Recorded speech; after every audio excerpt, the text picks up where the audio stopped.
بسم اللہ الرحمن الرحیم۔ ناظرین و سامعین، سب سے پہلے میں 12 ربیع اول 1443 ہجری کو بکھی شریف ضلع منڈی بہاؤالدین میں جانشین جگر گوشہ حافظ الحدیث پیر سید نوید الحسن شاہ صاحب مشہدی دامت برکاتہم العالیہ آپ کے زیر قیادت نکلنے والے جلوس میلاد مصطفیٰ، اس پر دجالی ٹولے خطائی ٹولے کی جانب سے پتھراؤ کی شدید الفاظ میں مذمت کرتا ہوں، اور اس کے ساتھ ہی میں خراج تحسین پیش کرتا ہوں جانشین جگر گوشہ حافظ الحدیث پیر طریقت رہبر شریعت قبلہ پیر سید نوید الحسن شاہ صاحب دعوت برکاتہم العالیہ کو، کہ جنہوں نے اس موقع پر بھی انتہائی حکمت عملی کا مظاہرہ کیا۔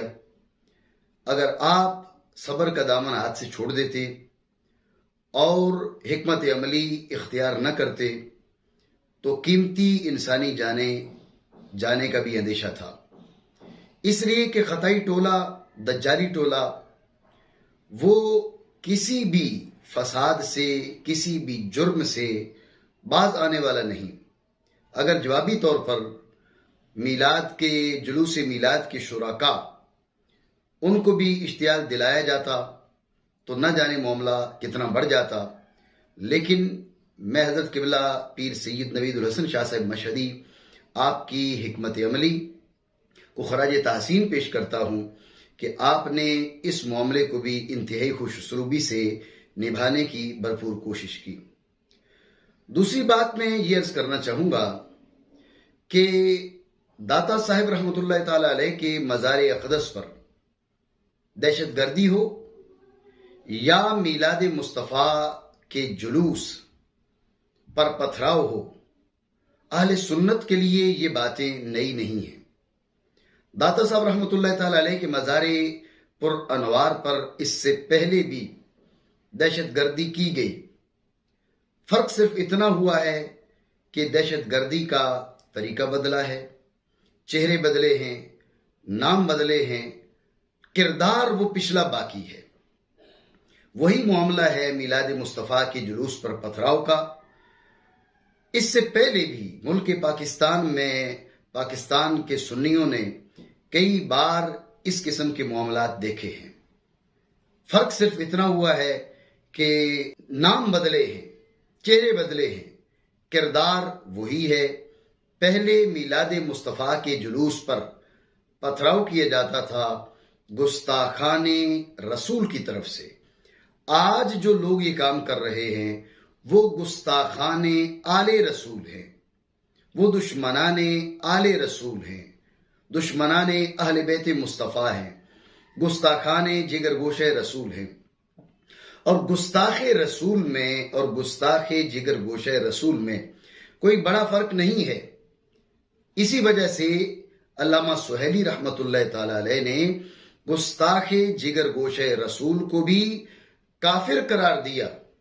گستاخ رسول تو کافر ہے ہی، لیکن علامہ سہیلی رحمت اللہ تعالی علیہ نے گستاخ جگر گوشہ رسول کو بھی کافر قرار دیا، اس لیے کہ کل کی گستاخی کی جائے یا جز کی گستاخی کی جائے۔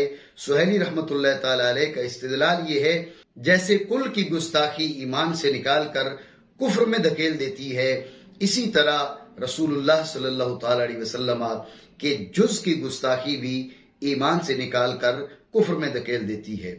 تو گستاخان رسول ہوں یا گستاخان جگر گوشہ رسول ہوں، یہ عمل ان کا نیا نہیں ہے، یہ عمل ان کا پرانا ہے۔ میلاد مصطفیٰ کے جلوسوں پر ان حضرات کی جانب سے پتھراؤ ہونا یہ کوئی نئی بات نہیں ہے، اہل سنت اس چیز کو دیکھتے آئے ہیں۔ صرف اتنا فرق آیا ہے کہ چہرے بدلے ہیں، نام بدلے ہیں، کردار وہ پرانا باقی ہے جو کئی دہائیوں سے چلا آ رہا ہے۔ اور تیسری بات اس موقع پر میں یہ کرنا چاہوں گا، اپنے سادہ لو سنی بھائیوں کو مخاطب بناؤں گا کہ خدا را اب اپنی آنکھیں کھولیں۔ جب اس دجال نے، اشرف دجالی نے رسول اللہ صلی اللہ تعالی وسلم کی لخت جگر کی جانب خطا کی نسبت کی، غلطی کی نسبت کی، اس کا تکرار کیا۔ ہمارے بہت سے سادہ لو سنی بھائی اسی کشمکش میں مبتلا تھے کہ شاید یہ کوئی ذاتی جھگڑا چل رہا ہے۔ میرے بھائیوں، یہ ذاتی جھگڑا نہیں ہے۔ وہ شخص گستاخی اور بے ادبی کی گہری اور تاریک کھائیوں میں گر چکا ہے۔ ہمارا اہل سنت کا عمل، ہمارا طریقہ ادب ہے۔ ہم تو اپنے اساتذہ کے لیے بھی یہ نہیں کہہ سکتے کہ ان سے غلطی ہوئی۔ ہم تو اپنے مشائخ اور اپنے پیران اعظام کے لیے بھی نہیں کہہ سکتے کہ ان سے غلطی ہوئی۔ ہمارے اساتذہ، ہمارے اکابر، ہمارے مشائخ، انہوں نے تو ہمیں یہ درس دیا کہ اگر کسی وقت یہ محسوس ہوتا ہے کہ کسی معاملے میں کسی بڑے سے کسی بھی قسم کی کوتاہی سرزد ہو جائے تو کوتاہی کے کلمات بھی نہیں بولے جاتے، غلطی کے الفاظ بھی نہیں بولے جاتے، خطا کا لفظ بھی نہیں بولا جاتا، تسامح سے تعبیر کر لیا جاتا ہے تاکہ مقصد بھی ادا ہو جائے اور انسان بے ادبی سے بھی بچ جائے۔ ہم تو وہ لوگ ہیں کہ صاحب فتح القدیر رحمۃ اللہ تعالی علیہ ہدایہ کی شرح میں جب بعض احادیث طیبہ کے بارے میں گفتگو کرتے ہیں جنہیں صاحب ہدایہ نے ذکر کیا، لیکن کتب حدیث میں وہ احادیث نہیں ملی۔ جب نہیں ملی تو یہ کہا جا سکتا تھا کہ صاحب ہدایہ رحمۃ اللہ تعالی علیہ نے یہ جو حدیث بیان کی ہے کتب حدیث میں کہیں نظر نہیں آتی۔ کوتاہی کی نسبت صاحب ہدایہ کی جانب کی جا سکتی تھی، لیکن ہم ادب والے ہیں۔ صاحب فتح القدیر رحمۃ اللہ تعالی علیہ کیا فرماتے ہیں؟ ذکرہ مشائخنا غیر ان قصور نظرنا اخفاہ عنا۔ وہ صاحب ہدایہ رحمۃ اللہ تعالی علیہ کی جانب کوتاہی کی نسبت نہیں کرتے۔ وہ کہتے ہمارے مشائخ نے اس قسم کی روایات اور احادیث ذکر کی ہیں، ہماری کوتاہ نظری نے انہیں ہم سے چھپا دیا ہے۔ یعنی اگر ہمیں یہ نظر آتا ہے، ہمارا طریقہ یہ ہے کہ اگر ہمیں نظر یہ آتا ہے کہ کسی بڑے سے کہیں تسامح ہوا ہے اور اس تسامح کی نسبت ہم اپنی جانب کر لیں، ہم اپنی جانب کر سکے تو ہم اپنی جانب کرتے ہیں۔ ہم تو وہ لوگ ہیں، ہمارا تو طریقہ یہ ہے، ہم عام مصنف، عام عالم، اپنے اساتذہ، مشائخ، ان کی جانب غلطی کی نسبت نہ کریں۔ تو ہم میں سے کس کی جرت ہے کہ رسول اللہ صلی اللہ علیہ وسلم کی لخت جگر کے لیے اٹھ کر غلطی کی نسبت کرے، خطا کی نسبت کرے، اور ممبر پر بیٹھ کر ہاتھ ہلا ہلا کر زور سے چیخ چیخ کر معاذ اللہ انتہائی بے باکی کے ساتھ مصطفیٰ کریم علیہ افضل الصلاۃ و التسلیم کی لخت جگر کے بارے میں کہے کہ معاذ اللہ وہ خطا پر تھیں۔ میرے بھائیوں، یہ اہل سنت کا طریقہ نہیں ہے۔ یہی وجہ ہے کہ امام حجت الاسلام پیر سید عرفان شاہ صاحب مشہدی اور دیگر علماء اہل سنت نے اس شخص سے اسی وقت برات کا اظہار کر لیا تھا، لیکن ہمارے بہت سے سادہ لو سنی بھائی ابھی تک کشمکش میں مبتلا تھے کہ نہ جانے یہ ذاتی جھگڑا ہے، کیا جھگڑا ہے۔ میں اپنے سنی بھائیوں سے پوچھنا چاہوں گا کہ داتا صاحب رحمۃ اللہ تعالی علیہ کے مزار انور پر آپ کے عرص مبارک پہ جو کام انہوں نے کیا، کیا یہ اہل سنت کا طریقہ ہے؟ اہل سنت کا طریقہ تو وہ ہے جو ہمیں امام شافعی رحمۃ اللہ تعالی علیہ سکھاتے ہیں۔ امام اعظم ابو حنیفہ کے مزار پر آ کر وہ اپنی تحقیق چھوڑ دیتے ہیں، صاحب مزار کی تحقیق کے مطابق نماز ادا کرتے ہیں۔ جب آپ سے پوچھا جاتا ہے تو آپ جواب میں یہی کہتے ہیں کہ میں صاحب مزار کا احترام کرتے ہوئے، اس کا ادب کرتے ہوئے اپنی تحقیق چھوڑ کر میں اس صاحب مزار کی تحقیق کے مطابق میں عمل کر رہا ہوں۔ ہم تو وہ لوگ ہیں کہ ہمارے اکابر مزارات پر حاضر ہوتے تھے تو اپنی تحقیقات چھوڑ دیتے اور صاحب مزار کے احترام میں ان کی تحقیق پہ عمل کرتے۔ لیکن یہ کون سے سنی ہیں کہ جو صاحب مزار کا کوئی احترام نہیں کرتے، ان کے عرص مبارک میں جوتے لہراتے ہیں، فساد کرتے ہیں اور مصطفیٰ کریم صلی اللہ علیہ وسلم کہ بیٹوں کی بے ادبی میں اعزاز محسوس کرتے ہیں۔ میرے سنی بھائیوں، یہ کون سے سنی ہیں؟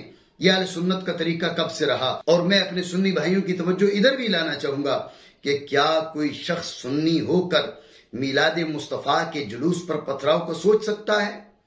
یا اس سے پہلے میلاد مصطفیٰ کے جلوس کی تاریخ میں صدیاں گزر گئی ہیں، میلاد مصطفیٰ کا سلسلہ امت مسلمہ کے اندر موجود ہے، کیا کسی سنی نے کبھی میلاد مصطفیٰ کے جلوس پر پتھراؤ کیا؟ سنی بھائیوں، خدا را آنکھیں کھولیے، یہ دجالی ٹولہ، یہ گستاخوں کا ٹولہ ہے جنہیں میرے آقا علیہ الصلوۃ والسلام کی اولاد کی حیا نہیں ہے، میرے آقا علیہ الصلوۃ والسلام کے خاندان کی حیا نہیں ہے، وہ کسی اور کی حیا کیسے کریں گے؟